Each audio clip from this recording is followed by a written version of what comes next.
Hello, today I have a message called Decide That Everyone Be Saved. So, beginning with that which you call problem, no matter where you see it, is comprised of very dark thoughts that have not yet been exposed to the light. So it always comes back to us. What we seem to see out there, what we seem to experience, is coming from our mind, and any healing that seems to be needed in the world is needed in our mind. And our mind is something we have access to all the time. And the beautiful blessings that are here for all of us, this warmth, this love, this benign power, it's always here within us, within all of us, within everything. And what, I'll just use I language, what I'm learning is to keep turning to it as a resource, because it's really the only resource there is. And under the guidance of this only resource there is, then we may be guided to make use of the resources of this world. But more and more, as I turn toward this only resource there is, I know I don't know anything about anything or anyone, and I do have to be guided. But then there seems to be the component of this experience where every day I'm just running on the ego's perception of the past. So the ego thinks it knows things based on the past, and I'm just running on that. It's very automatic. But every day I get the chance to bump into this. And it's in the form of feeling first. Everywhere I'm running on ego's perception of the past and thinking it knows how to do things and thinking it knows what needs to be done, that would block. What is your will for me? Where would you have me go? What would you have me say? What would you have me do? The only thing that would interfere with that is, I'm just checking the original statement because I'm wondering if I've wandered away from it. Okay. Is the ego's perception of the past. That's the only thing that would interfere with the answers to the questions. What is your will for me? Where would you have me go? What would you have me do? What would you have me say? And if you think of us, all of us harmonically just flowing with this and happy to receive instruction and happy to carry it out, then you see how harmony emerges amongst us. How we begin to trust one another. The true core of what everyone is, we trust that. So not only do we trust the voice telling us where to go, what to say, what to do, we begin to trust that this same voice is operating in everyone and everything. Every bit of what we call the weather, every bit of what we call traffic, every bit of what we call other people.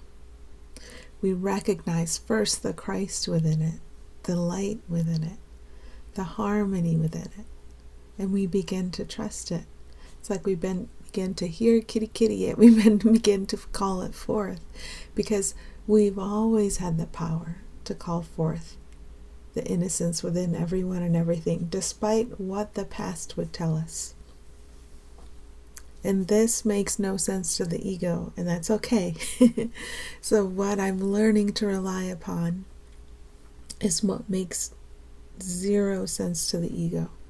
No sense to the ego. And that's okay.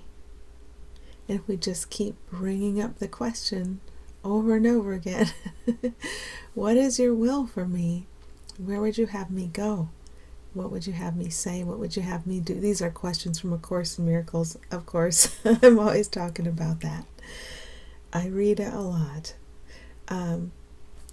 If we just keep bringing up these questions, we begin to lean on what is truly here for us instead of what am I reproducing and reproducing and reproducing from the past using fear.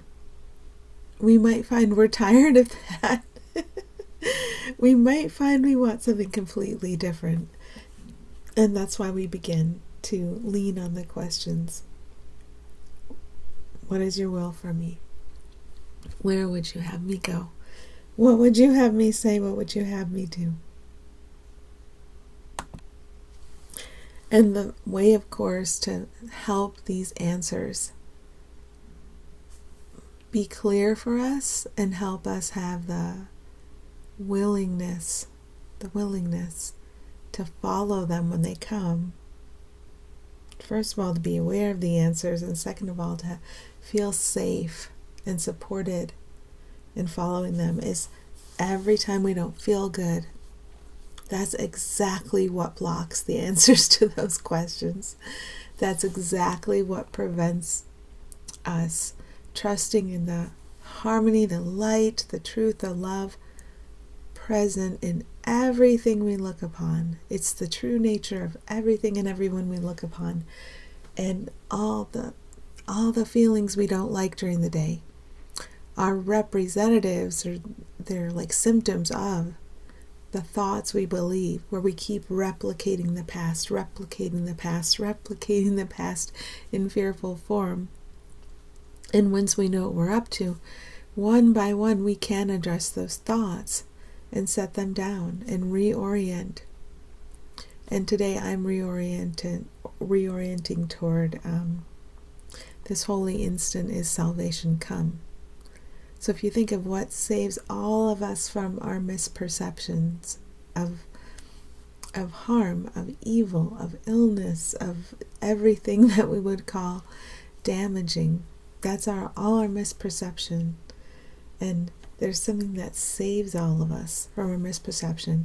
But anywhere I feel fear or reluctance or resistance today, and in relationship, we just have to go to our relationships to see where we feel these things. That's where I myself am blocking the answers to the questions. What is your will for me? Where would you have me go? What would you have me say? What would you have me do? And I would just like to give all of us a lot of grace for whatever it is we're saying that didn't come from Spirit, or whatever it is we're not saying that's coming from Spirit that we can't hear yet, or doing or not doing, because we have no idea. We don't know until we know.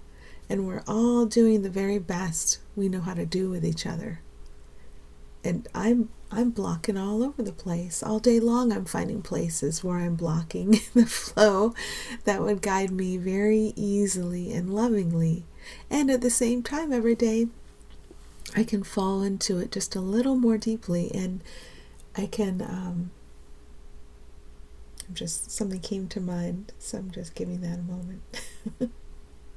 I'm talking about our trajectory, where this seems to happen gradually. But we also do have those big leaps, those where the bottom falls out of our dysfunction, and we are just here in our being, and we remember how ever present our being is.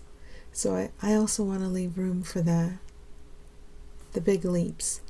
I was reading a book, and I can't remember either the name or the author right now, but it's about A Course in Miracles.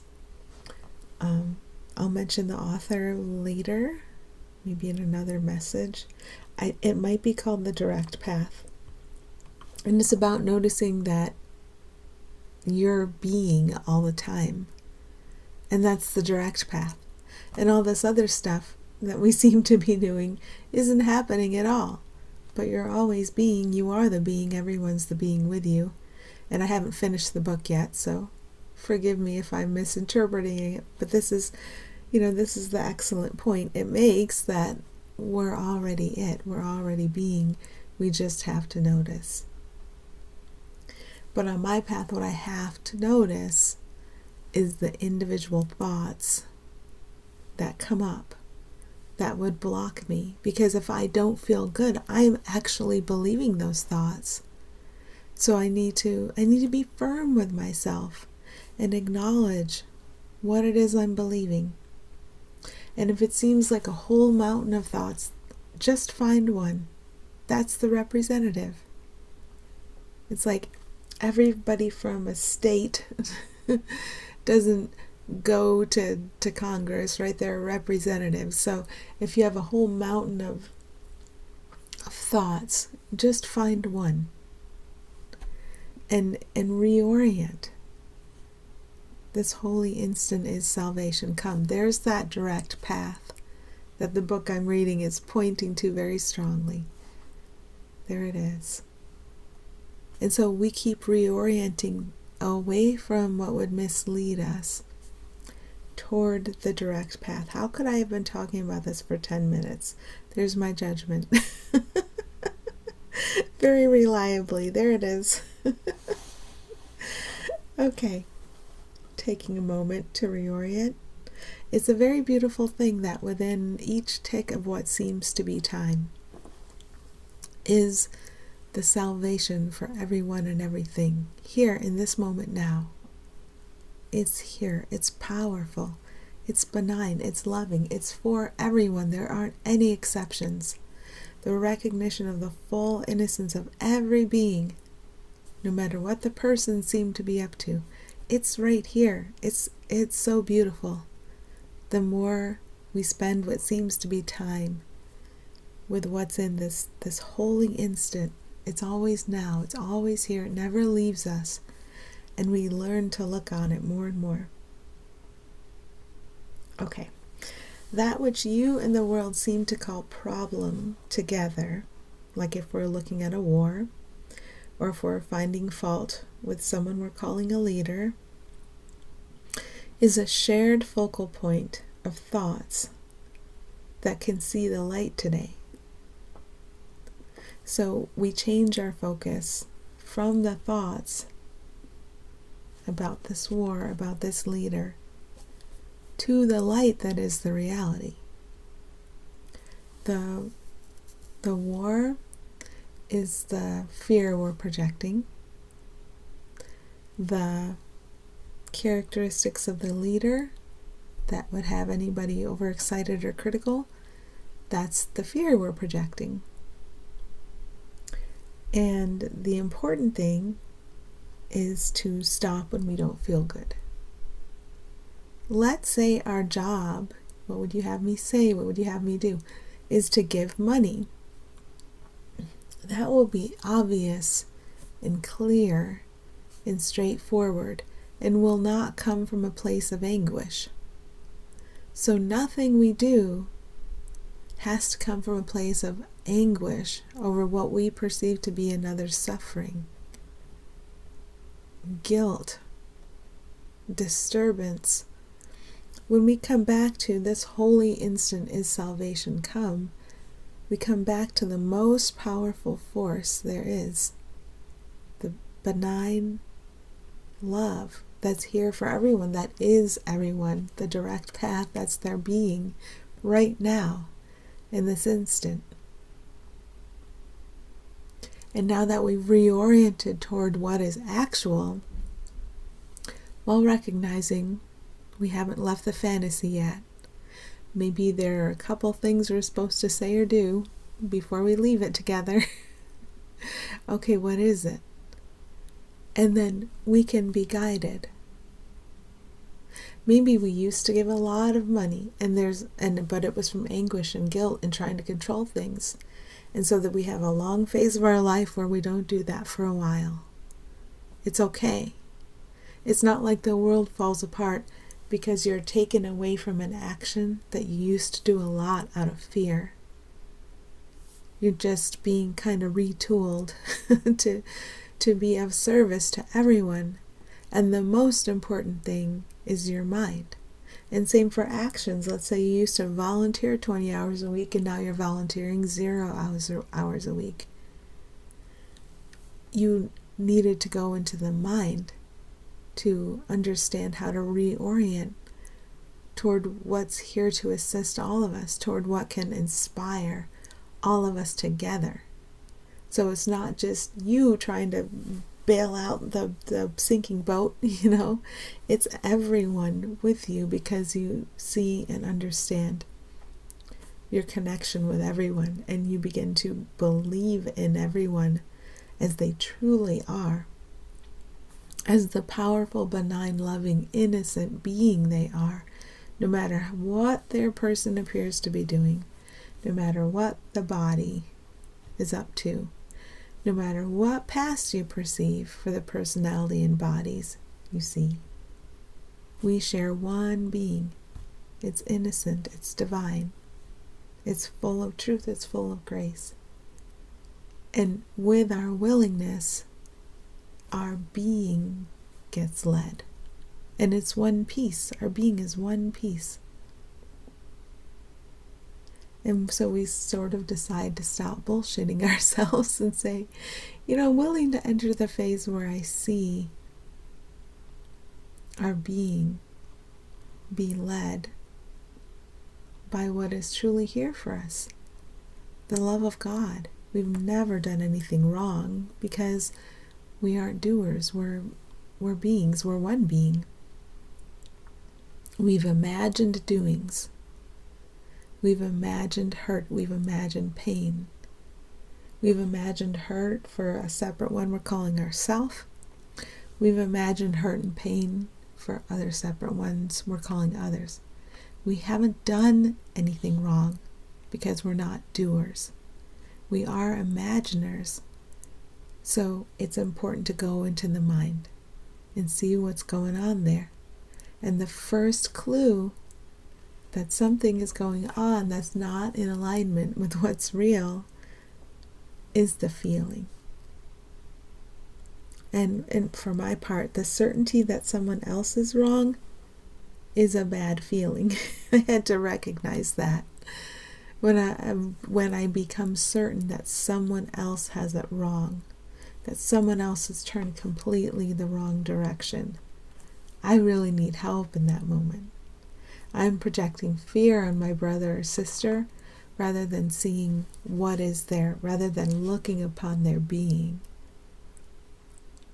This holy instant is salvation come. So that's what a day is for. Learning to look upon them and see their being, their very loved and loving being, regardless of what the body is saying or doing, regardless of the past I perceive for that body-personality combo. The beauty and the power, the benign, loving power of all my fellow beings can step into the foreground with my willingness. And in whatever's left of the time and space drama, I can get instructions from ego. I can ask ego, the know-it-all, right? The one who's going based on what it knows of the past. It knows this world, it knows these people, it knows what to do, it knows what not to do. I can ask the ego, what would you have me say? Where would you have me go? What would you have me do? And I do it a lot based on Julie's knowledge base of how things should go. But I can also ask the being we all are together. Where would you have me go? What would you have me say? What would you have me do? And as we learn how to stop and examine one thought we're believing when we don't feel good and reorient toward what is real, what's alive in this instant, the love that's here for all of us. This holy instant is salvation come. As we learn to do that, then our trust deepens and our willingness deepens, and we're able to hear and follow Spirit's answer, the answer of all of us, the answer that leader, that world leader would give you from their true being, from what they really are, not from the fear we're projecting on them that takes the form of a person and a personality and a past, but their true being. We'll say in unison with all of us, with our true being, where should we go today? What should we do? What should we say?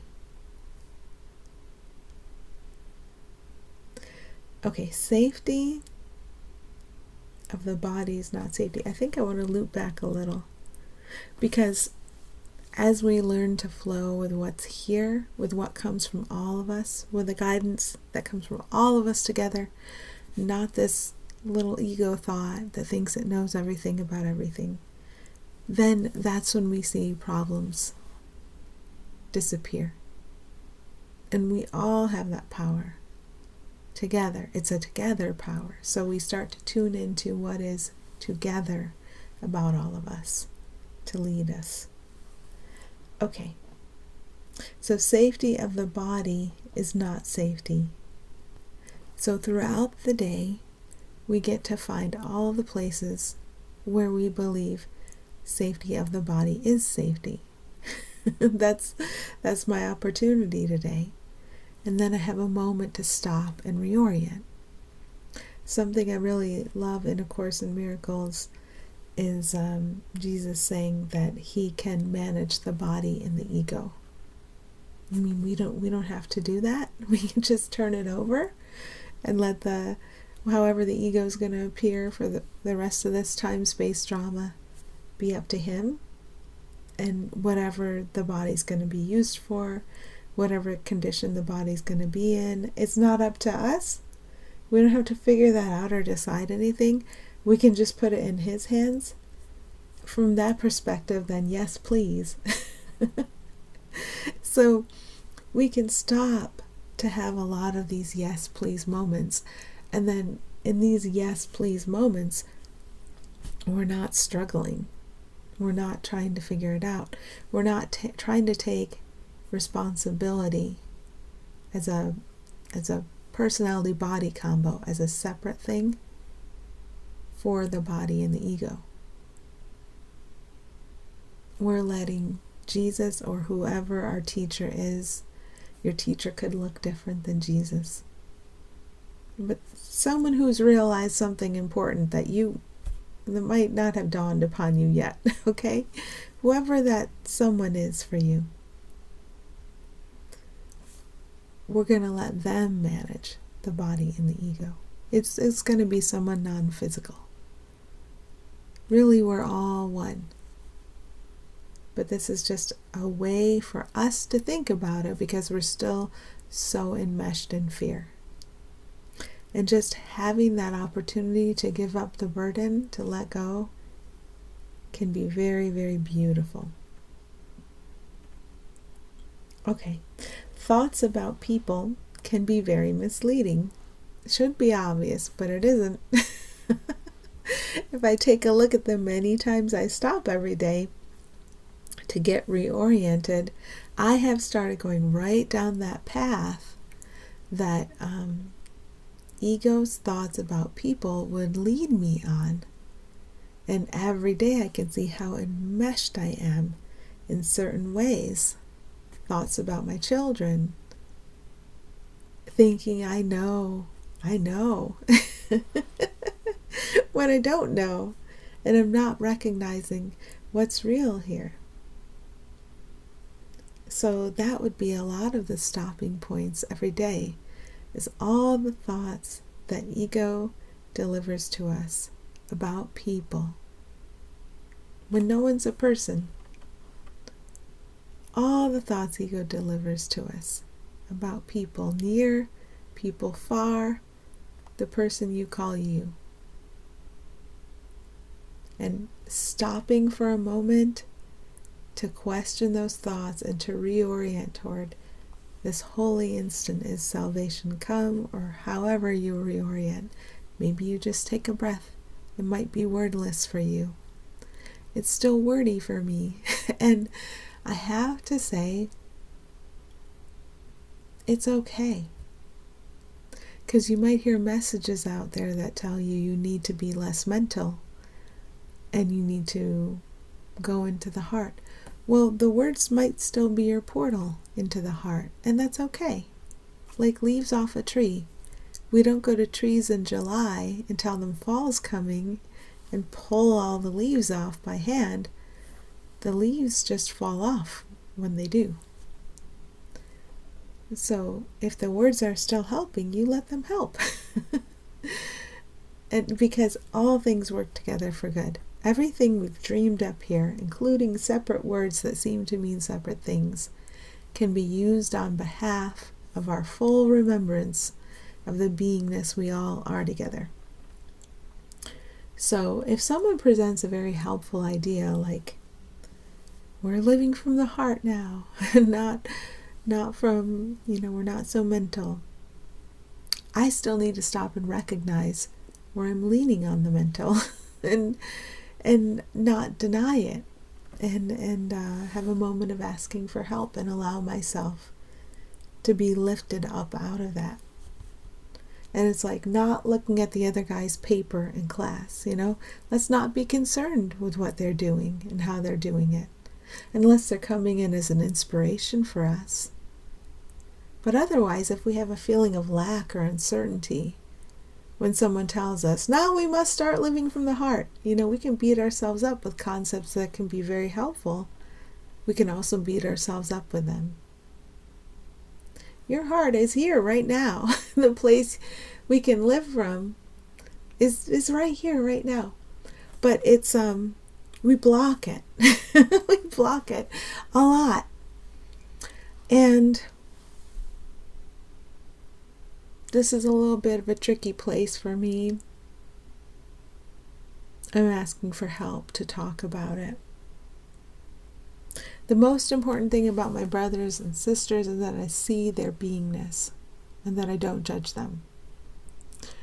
But a place where I've gotten tripped up is seeing somebody very shiny, smiling, attractive, seemingly lit up with joy. And they talk about how they are living from the heart.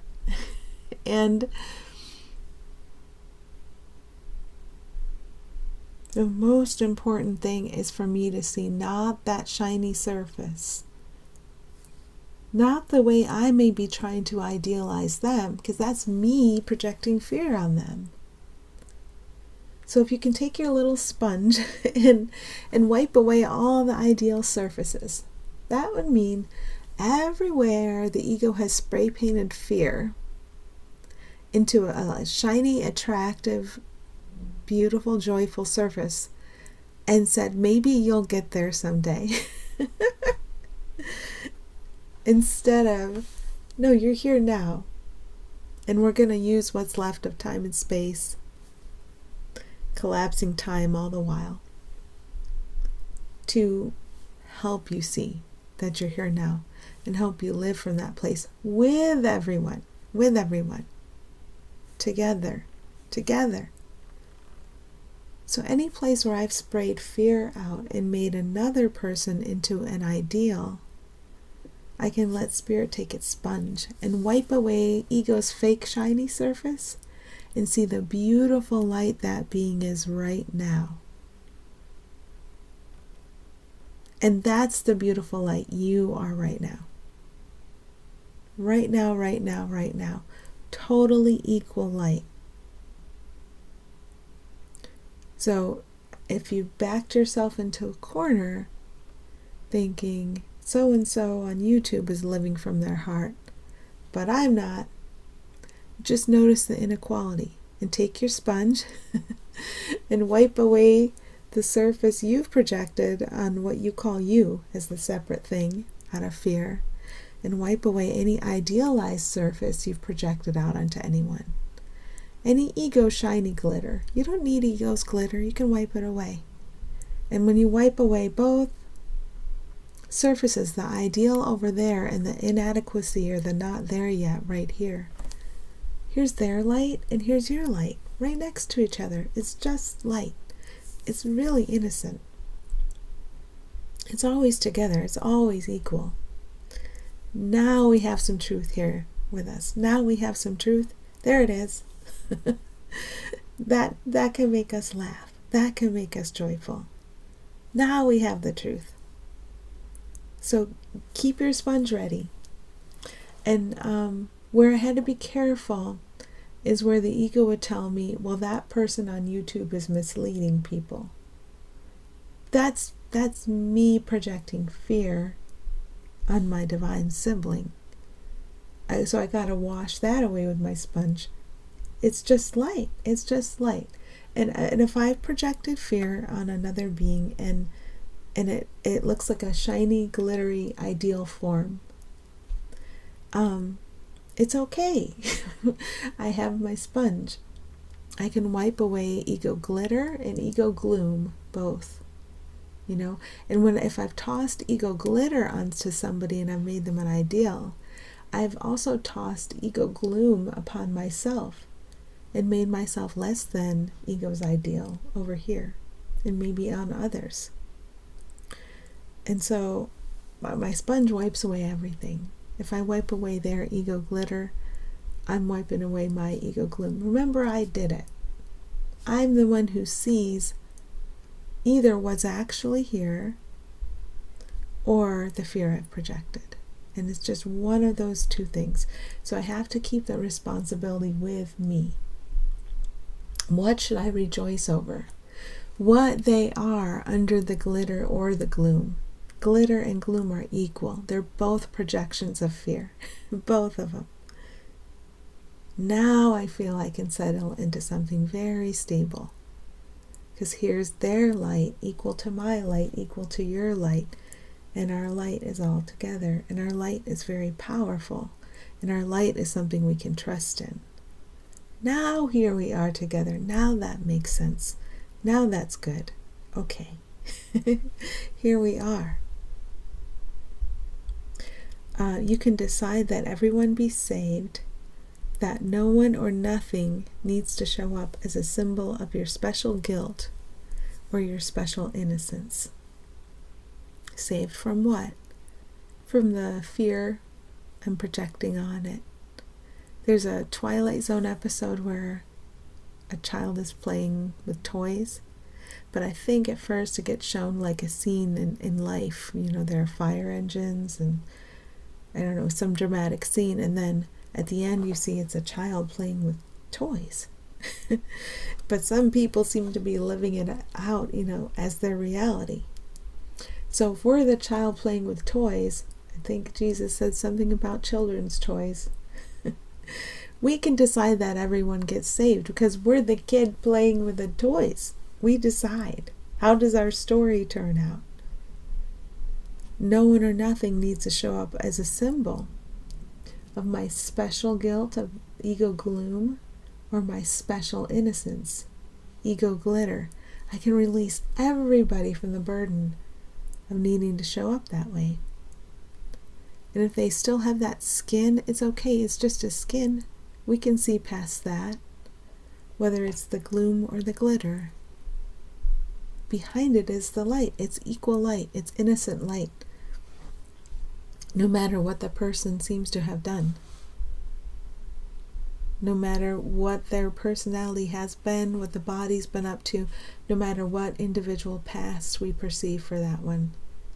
They're just the light, just like you, just like everybody. And it doesn't mean that we let our guard down, where we're still steeped in fear. But at least we have a chance to address that fear and to find one thought attached to it and to reorient toward this holy instant is salvation come for everyone. For you and the one you're thinking of, for everyone together. If you're the child playing with the toys, the whole game is yours. And you can decide that everyone's okay, everyone's loved, everyone's saved. No one or nothing needs to show up, because everything's a mirror, as a symbol of your special guilt or your special innocence. No one has any guilt. That's the fear I am projecting as I'm the child playing with the toys. Bad guys and good guys. And no one needs to show up as a symbol of my special innocence.